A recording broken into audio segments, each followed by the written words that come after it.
Salam sejahtera bagi kita sekalian. Bapak, Ibu, Saudara yang dikasihi Tuhan Yesus Kristus, kita jumpa lagi dalam lawatan hati GKI Residen Sudirman, Surabaya. Tema kita pada hari ini berjudul Pembawa Kabar Baik. Dan firman Tuhan yang menjadi dasar dari tema kita hari ini terambil dari surat Paulus kepada jemaat Kristen di Roma, pasal 10 ayat 9-15. Saya akan membacakannya buat kita sekalian. Sebab jika kamu mengaku dengan mulutmu bahwa Yesus adalah Tuhan dan percaya dalam hatimu bahwa Allah telah membangkitkan Dia dari antara orang mati, maka kamu akan diselamatkan. Karena dengan hati orang percaya dan dibenarkan, dan dengan mulut orang mengaku dan diselamatkan. Karena kitab suci berkata, barang siapa yang percaya kepada Dia tidak akan dipermalukan. Sebab tidak ada perbedaan antara orang Yahudi dan orang Yunani, karena Allah yang satu ini adalah Tuhan dari semua orang, kaya bagi semua orang yang berseru kepadanya. Sebab barang siapa berseru kepada nama Tuhan akan diselamatkan. Tetapi bagaimana mereka dapat berseru kepadanya jika mereka tidak percaya kepada Dia? Bagaimana mereka dapat percaya kepada Dia jika mereka tidak mendengar tentang Dia? Bagaimana mereka mendengar tentang Dia jika tidak ada yang memberitakannya? Dan bagaimana mereka dapat memberitakannya jika mereka tidak diutus? Seperti ada tertulis, betapa indahnya kedatangan mereka yang membawa kabar baik. Bapak, Ibu, Saudara yang dikasihi Tuhan Yesus Kristus, teringat saya pada tahun 1997, waktu yang sudah lama berlalu. Ada satu momen yang membuat saya bahagia, yaitu ketika saya mendapat kabar dari Jakarta bahwa saya diterima masuk Sekolah Tinggi Filsafat Teologi Jakarta. Tidak tergambar kebahagiaan saya saat itu. Kabar yang disampaikan lewat telepon sungguh membawa sukacita buat saya.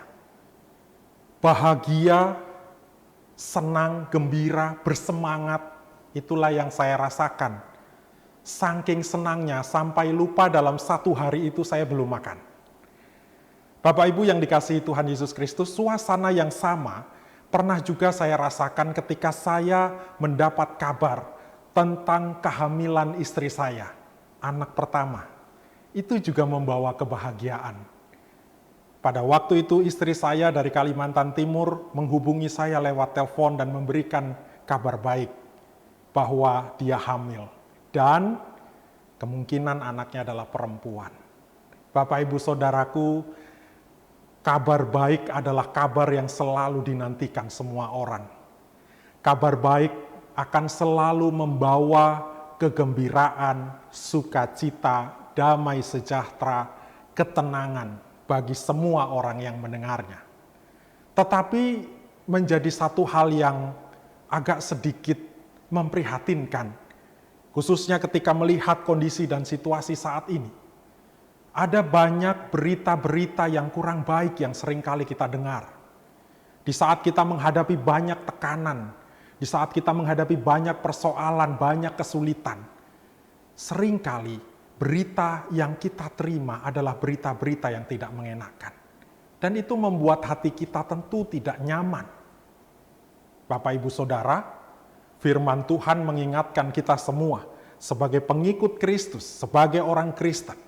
Kita telah dipilih oleh Tuhan, ditetapkan oleh Tuhan untuk menjadi orang-orang yang senantiasa membawa kabar baik buat semua orang. Tuhan menghendaki kita untuk selalu hadir di tengah masyarakat dimanapun untuk menyampaikan kabar baik. Karena kabar baik itu selalu membawa damai sejahtera, membangun kepercayaan orang yang mendengarnya. Pengharapan yang hilang bisa tumbuh kembali. Semuanya karena kabar baik. Oleh karena itu, apa yang disampaikan oleh Paulus kepada jemaat Kristen di kota Roma perlu kita renungkan, perlu kita ingat, dan memotivasi kita untuk selalu menjadi pembawa kabar baik. Jangan terjebak pada sikap hidup kebanyakan orang saat ini. yang justru menebar banyak sekali kebencian, ucapan-ucapan yang menyakitkan. Tapi jadilah pembawa kabar baik, yang memberikan penguatan, penghiburan, damai sejahtera kepada semua orang.